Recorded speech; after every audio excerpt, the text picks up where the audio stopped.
Assalamualaikum warahmatullahi wabarakatuh. Alhamdulillah.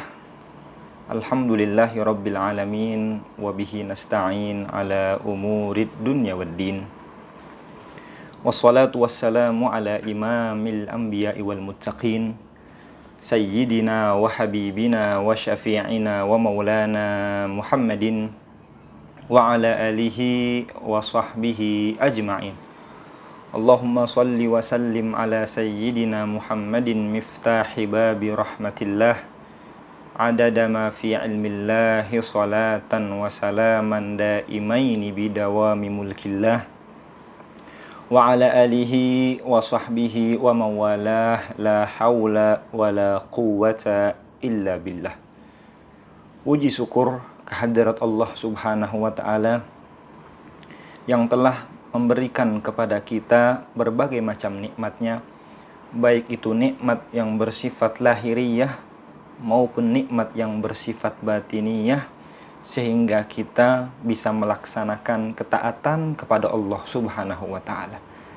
Dari sekian banyak nikmat yang Allah subhanahu wa ta'ala anugerahkan kepada kita, yang paling utama dari nikmat-nikmat itu adalah nikmat taufik dan hidayah dari Allah subhanahu wa ta'ala. Karena dengan taufik dan hidayah itulah seorang hamba mampu melaksanakan ketaatan kepada Allah subhanahu wa ta'ala. Seorang ulama yang bernama Al-Imam Abdullah bin Alawi Al-Haddad, beliau katakan bahwasanya wa bi taufiqihi sharal muti'u yuti'uhu. Sebab taufik dan hidayah dari Allah subhanahu wa ta'ala, seorang hamba mampu melaksanakan ketaatan kepada Allah subhanahu wa ta'ala. Oleh karenanya sudah sangat pantas kita bersyukur kepada Allah subhanahu wa ta'ala akan nikmat taufik dan hidayah yang diberikan kepada kita, sehingga kita bisa melaksanakan ketaatan, bisa melaksanakan akan apa yang menjadi kewajiban kita terhadap Allah subhanahu wa ta'ala. Mudah-mudahan ketaatan yang sudah kita kerjakan, amal baik, amal soleh yang sudah kita lakukan ataupun yang sedang kita lakukan dan yang nantinya akan kita lakukan, senantiasa diqabul, senantiasa diterima oleh Allah subhanahu wa ta'ala. Karena pada hakikatnya hadirin, ibadah yang baik itu bukan berapa banyak rakaat yang kita dirikan, sedekah yang baik, infak yang sempurna, bukan berapa banyak uang yang kita keluarkan, tapi amal soleh yang baik, ibadah yang tinggi derajatnya di sisi Allah adalah ibadah yang diterima oleh Allah subhanahu wa ta'ala. Sehingga ulama-ulama kita terdahulu sangat menekankan kepada kita agar ibadah yang kita kerjakan senantiasa diterima oleh Allah subhanahu wa ta'ala. Adapun cara agar ibadah kita senantiasa diterima oleh Allah subhanahu wa ta'ala adalah dengan kita mengawali ibadah yang kita kerjakan dengan ikhlasun niyah lillahi ta'ala, dengan kita luruskan niat kita bahwasanya apapun yang kita kerjakan, puasa yang kita lakukan, sholat tarawih yang kita kerjakan, sedekah yang kita tunaikan, zakat yang kita keluarkan, semata-mata bukan karena ingin dipuji orang lain, bukan karena ingin dibalas kebaikan kita oleh orang lain, akan tetapi itu semua kita kerjakan ibtigha mardatillah, semata-mata kita mengharap akan mendapatkan keridhaan dari Allah subhanahu wa ta'ala. Ketika itu menjadi pondasinya, menjadi dasarnya, maka sangat mungkin ibadah yang kita kerjakan, meskipun hanya beberapa rakaat, meskipun hanya beberapa rupiah yang kita keluarkan, akan berlipat ganda dan diterima oleh Allah subhanahu wa ta'ala. Mudah-mudahan rangkaian ibadah kita senantiasa diqabul, senantiasa diterima oleh Allah subhanahu wa ta'ala. Hadirin yang dimuliakan oleh Allah subhanahu wa ta'ala, tazkiyatun nafs, atau yang diterjemahkan dengan membersihkan jiwa, membersihkan hati dan lain sebagainya, merupakan satu ajaran inti yang diturunkan oleh Allah subhanahu wa ta'ala, merupakan satu ajaran yang amat penting yang dibawa oleh baginda Nabi Muhammad sallallahu alaihi wasallam. Banyak kita temukan dalam Al-Quran, Begitu pula dalam hadis Nabi Muhammad SAW, di mana kita diperintahkan untuk tazkiyatun nafs. Kita diperintahkan untuk membersihkan jiwa, mensucikan hati dari berbagai macam hawa nafsu, maksiat kepada Allah Subhanahu wa taala.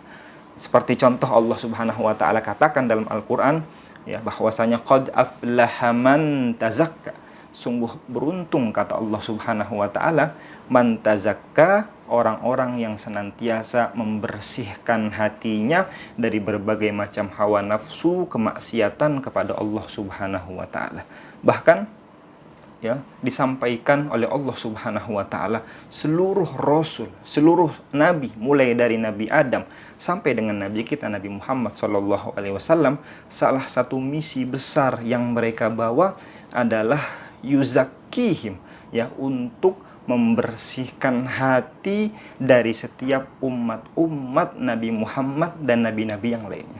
Artinya kita bisa mengambil satu pemahaman bahwasanya tazkiyatun nafs, membersihkan hati, membersihkan jiwa dan lain sebagainya, merupakan ajaran inti yang dibawa oleh Nabi kita Nabi Muhammad Sallallahu Alaihi Wasallam. Bahkan dalam hadisnya Nabi Muhammad memberikan pesan kepada kita bahwasanya ala inna fil jasadi mudghah iza saluhat saluhal jasadu kulluh wa idza fasadat fasadal jasadu kulluh. Kata Nabi Muhammad Sallallahu Alaihi Wasallam, ketahuilah bahwasanya dalam diri kita ada segumpal daging. Bila mana segumpal daging ini bagus, maka seluruh anggota tubuhnya pun akan bagus.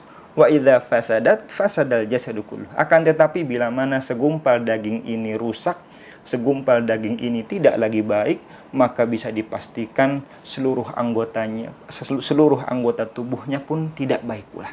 Ala wahyal qalbu, kata Nabi Muhammad, itulah yang disebut dengan hati. Artinya ketika hati seorang mukmin bagus, bersih, maka sangat mungkin anggota tubuhnya pun akan bersih dan dihiasi dengan ketaatan kepada Allah Subhanahu wa taala.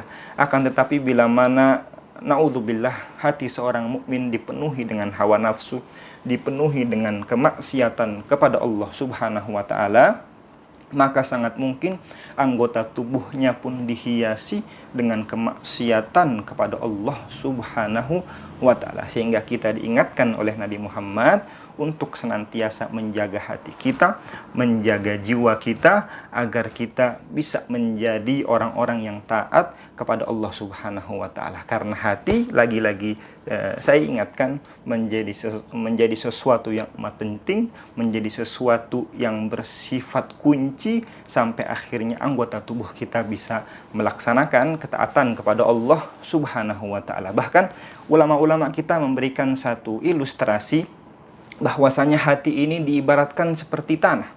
Kemudian anggota tubuh kita diibaratkan seperti tumbuhan. Nah, bila mana tanah ini subur, tanah ini bagus, maka sangat mungkin akan tumbuh tumbuhan yang bagus pula. Kemudian tumbuhan ini akan menghasilkan buah yang dimanfaatkan, yang dikonsumsi oleh orang-orang yang ada di sekitarnya. Akan tetapi ketika tanah ini tandus, tanah ini gersang, tanah ini tidak lagi subur, maka bisa dipastikan tanah ini tidak akan menghasilkan apapun kecuali hanya tanah belaka.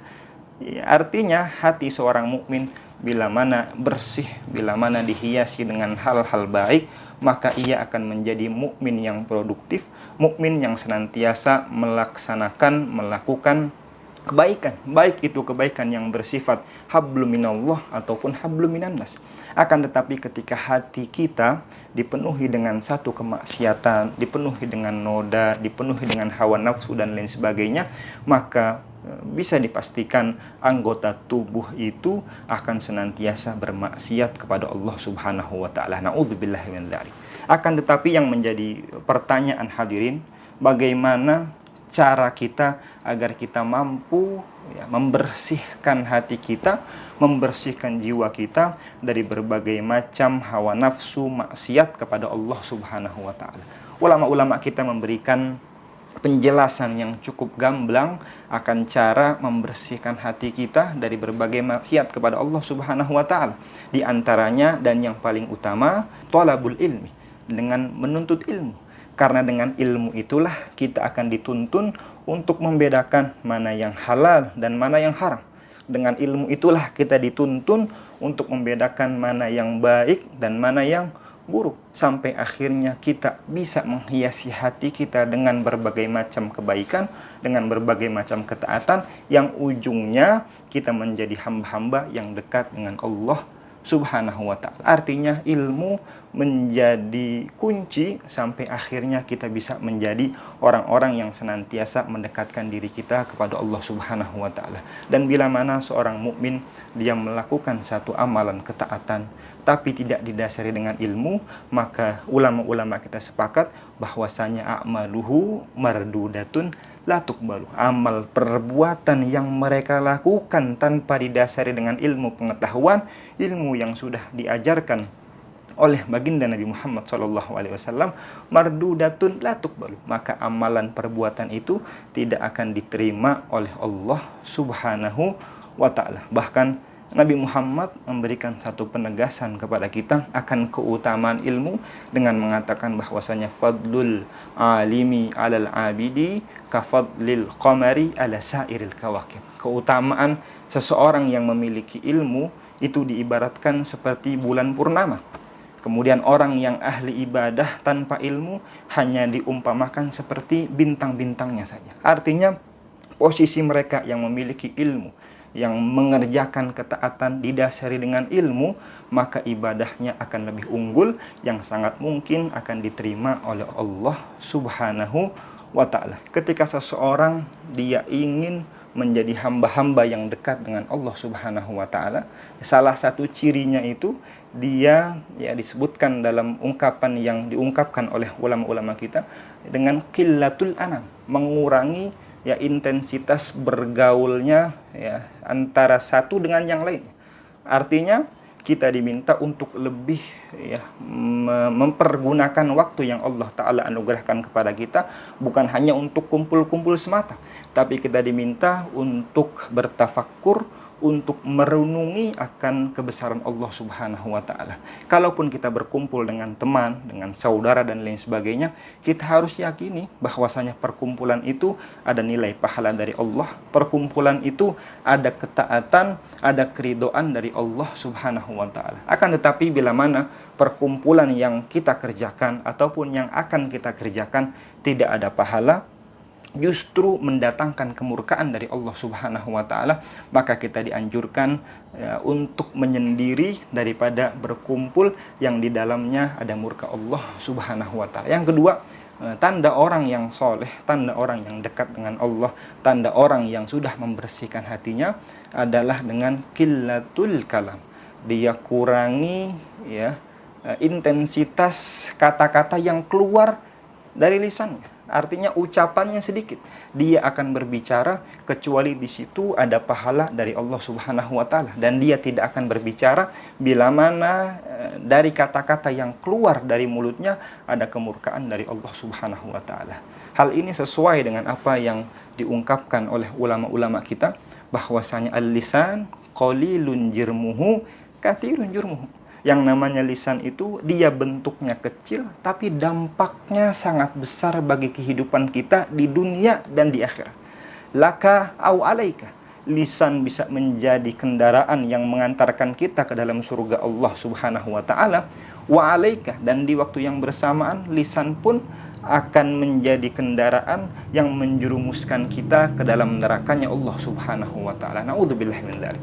Lisan ini akan menjadi kendaraan yang menghantarkan kita kepada keridhaan Allah Subhanahu wa ta'ala bila mana kita pergunakan lisan ini dengan sesuatu yang baik, seperti zikrullah, berzikir kepada Allah, beristighfar, bersolawat kepada baginda Nabi Muhammad SAW, membaca Al-Quran dan lain sebagainya. Bila mana lisan itu senantiasa dihiasi dengan hal-hal seperti ini, maka sangat mungkin lisan yang ada pada diri kita menjadi kendaraan yang menghantarkan kita kepada keridhaan Allah Subhanahu wa ta'ala.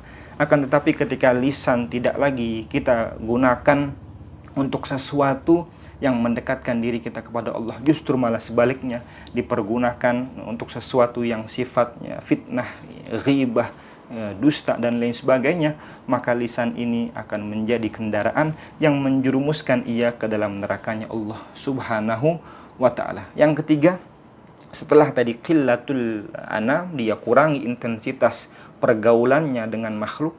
Kemudian qillatul kalam, ya dia kurangi pembicaraannya.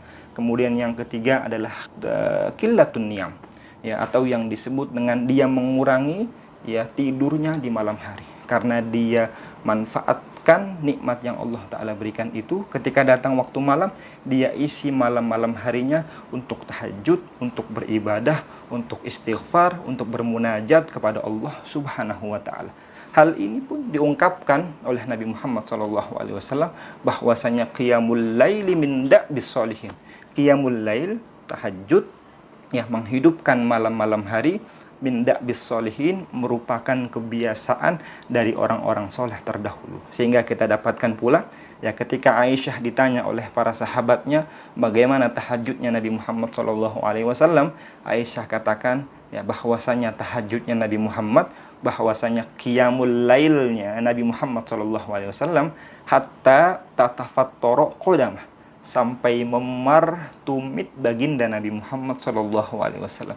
Ini menjadi gambaran bahwasanya tahajud yang dilakukan oleh Nabi Muhammad SAW cukup panjang, sehingga tumitnya pun memar likathrati litulil qiyami fihi, karena begitu lama diri yang dilakukan oleh Nabi Muhammad ketika dia qiyamul lail, ketika dia tahajud, ketika dia mengisi malam-malamnya dengan munajat, dengan mendekatkan diri kepada Allah Subhanahu wa Ta'ala. Bahkan saking pentingnya tahajud, Nabi Muhammad katakan dalam hadisnya yang lain, ya, dengan mengatakan alaikum biqiyamil laili walau raqatain, hendaklah kalian bangun malam, hendaklah kalian tahajud walau raqataini, meskipun hanya 2 rakaat. Ini menjadi, ya, pengingat untuk kita bahwasanya kita diminta bukan hanya untuk menghabiskan malam hari dengan tidur, dengan istirahat dan lain sebagainya, tapi kita pun diminta untuk menghiasi malam-malam kita dengan munajat, dengan istighfar, dengan taubat, dan lain sebagainya yang bisa mendekatkan diri kita kepada Allah Subhanahu wa Ta'ala. Yang keempat, ya, selain tadi qillatul kalam, qillatun niyam, kemudian qillatul anam, maka yang keempat adalah qillatul ta'am. Qillatul ta'am bisa kita terjemahkan singkat, ya, dengan berpuasa. Nah, dengan berpuasa inilah seseorang bisa mendekatkan dirinya kepada Allah Subhanahu wa Ta'ala. Bahkan dari 4 perkara ini yang menjadi kunci sampai akhirnya seseorang bisa melakukan 4 perkara ini adalah dengan dia qillatut ta'am atau berpuasa. Puasa memiliki peran yang amat penting, lebih-lebih puasa di bulan Ramadan memiliki satu peranan yang amat penting, dan ini menjadi kesempatan emas, kesempatan berharga untuk kita, ya, membersihkan hati, membersihkan jiwa dari berbagai macam hawa nafsu kemaksiatan kepada Allah Subhanahu wa Ta'ala. Karena ketika seseorang berpuasa, maka dia akan dengan mudah mendidik, ya, menjaga hatinya dari berbagai macam noda kemaksiatan kepada Allah.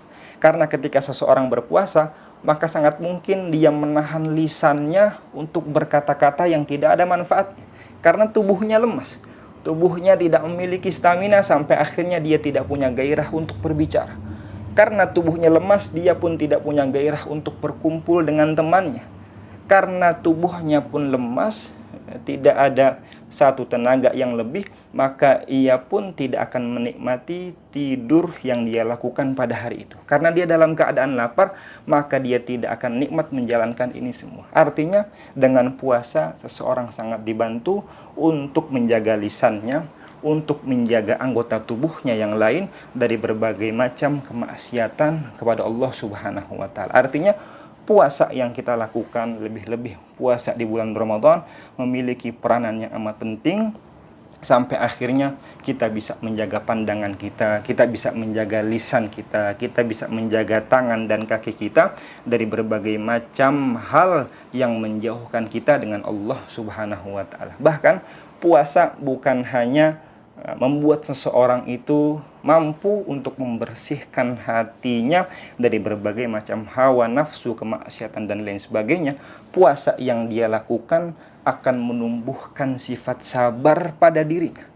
bahkan sabar dari 3 macam yang sudah dijelaskan oleh ulama-ulama kita, ya, sabar dalam ketaatan, kemudian sabar dalam kemaksiatan, kemudian sabar dalam musibah. Ketika kita puasa, maka secara tidak langsung kita sudah menjalankan 3 sabar yang sudah dijelaskan oleh ulama-ulama. Ketika kita puasa, kita sabar untuk menjalankan apa yang diperintahkan oleh Allah Subhanahu wa taala. Ketika kita berpuasa, kita sabar untuk menjauhkan akan apa yang dilarang oleh Allah, ya, berupa makan, minum, ya, kemudian hal-hal yang sudah memang diharamkan oleh Allah Subhanahu wa taala. Begitu pula ketika kita puasa, kita pun sudah sabar akan sesuatu musibah, sesuatu yang tidak mengenakan dalam kehidupan kita. Artinya, seseorang yang berpuasa, dia sudah melatih dirinya untuk menjadi orang-orang yang senantiasa sabar akan apa yang sudah ditakdirkan, ditentukan oleh Allah Subhanahu wa taala. Orang yang sabar, ya, pahala yang Allah taala janjikan kepadanya bukan 1 kebaikan, bukan 10 kebaikan, bukan 70 ataupun 700, tapi Allah taala katakan dalam Al-Qur'an, "Innama yuwaffas sabiruna ajruhum bighairi hisab." Hanya saja sesungguhnya Allah Subhanahu wa taala memberikan balasan, memberikan ganjaran kepada mereka yang berpuasa, ajruhum bighairi hisab, balasan mereka tidak bisa dihitung, tidak bisa dijumlahkan, karena begitu banyak Allah Subhanahu wa taala bagi mereka yang senantiasa sabar akan apa yang sudah menjadi ketentuan Allah Subhanahu wa taala. Puasa bukan hanya melatih kita agar kita bisa membersihkan jiwa kita. Puasa bukan hanya mengajarkan kita untuk menjadi orang-orang yang sabar, tapi di waktu yang bersamaan puasa mengajarkan kita agar kita menjadi orang yang senantiasa berbuat baik kepada makhluk-makhluk Allah Subhanahu wa taala. Karena ketika seseorang berpuasa, ia merasakan sesuatu yang tidak enak, mulai dari lapar, haus, dan lain sebagainya, maka dengan itulah akan muncul empati, perasaan, kepedulian kepada mereka yang senantiasa lapar, haus, yang menjadi penghias dari hari-harinya. Dan dengan itulah seseorang akan muncul dalam dirinya keinginan untuk membantu, untuk berbuat baik kepada mereka yang membutuhkan akan pertolongan dia. Dan ini sesuai dengan apa yang diperintahkan oleh Nabi Muhammad SAW, di mana Nabi katakan kepada kita, manusia mulia di atas muka bumi ini bukan mereka yang banyak hartanya, manusia mulia di atas muka bumi ini bukan mereka yang tinggi jabatannya, akan tetapi manusia mulia di atas muka bumi ini anfa'uhum linnas, khairun nasi anfa'uhum linnas. Manusia terbaik menurut Nabi Muhammad SAW adalah mereka yang senantiasa berbuat baik linnas, kepada semua makhluknya Allah Subhanahu wa taala. Puasa mengajarkan kita untuk kita senantiasa berbuat baik kepada semua makhluknya Allah Subhanahu wa taala. Dan ini pun dicontohkan oleh baginda Nabi Muhammad SAW, di mana Nabi Muhammad senantiasa berbuat baik kepada semua makhluknya Allah Subhanahu wa taala, kepada para sahabatnya, kepada keluarganya, begitu pula kepada orang-orang yang senantiasa memusuhi baginda Nabi Muhammad SAW. Ketika Nabi Muhammad dicaci, dimaki, bahkan ingin dibunuh, tidak terlintas sedikit pun dalam hati Nabi Muhammad untuk membalas kejahatan mereka. Tapi yang keluar dari yang dilakukan oleh Nabi Muhammad SAW ketika itu, beliau hanya berdoa dengan doa yang indah dengan mengatakan, asallah an yukhrija min aslabihim man yu'min billah wal yawmil akhir. Aku hanya berharap akan lahir dari mereka orang-orang yang beriman kepada Allah Subhanahu wa taala. Nabi Muhammad tidak balas mencaci, tidak balas memfitnah, tidak balas membunuh dan lain sebagainya. Justru Nabi berdoa agar anak keturunan mereka mendapatkan hidayah dari Allah Subhanahu wa taala. Bahkan dalam riwayat yang lain diceritakan, ketika Nabi Muhammad berjalan dengan para sahabatnya, ada orang Badui, ada orang dari gurun Sahara datang mendekat kepada Nabi Muhammad, kemudian dia tarik sorban baginda Nabi Muhammad SAW, kemudian dia minta uang kepada Nabi Muhammad SAW. Apakah respon Nabi Muhammad setelah dia ditarik sorbannya kemudian dimintakan uangnya? Nabi Muhammad marah? Tidak sama sekali. Nabi Muhammad tidak marah, tidak memukulnya, tidak menghardiknya, tidak memukulnya. Akan tetapi yang keluar dari lisan Nabi Muhammad mengabulkan akan apa yang menjadi keinginan orang Badui. Inilah gambaran di mana Nabi Muhammad mengajarkan kepada kita untuk senantiasa berbuat baik kepada semua makhluknya Allah Subhanahu wa taala. Puasa banyak sekali manfaat yang diberikan dari apa yang kita lakukan, mulai dari membersihkan hati kita, kemudian menimbulkan, menghidupkan sifat sabar dalam diri kita, dan menjadikan kita dari puasa yang kita kerjakan orang-orang yang senantiasa berkeinginan untuk berbuat baik kepada semua makhluknya Allah Subhanahu wa taala. Mudah-mudahan Allah Subhanahu wa taala jadikan kita orang-orang yang senantiasa membersihkan jiwa kita, membersihkan diri kita, sehingga kita senantiasa menjadi orang yang dekat, yang bertakwa kepada Allah Subhanahu wa ta'ala. Dan semua amal ibadah yang kita kerjakan di bulan Ramadan ini senantiasa diterima oleh Allah Subhanahu wa ta'ala. Assalamualaikum warahmatullahi wabarakatuh.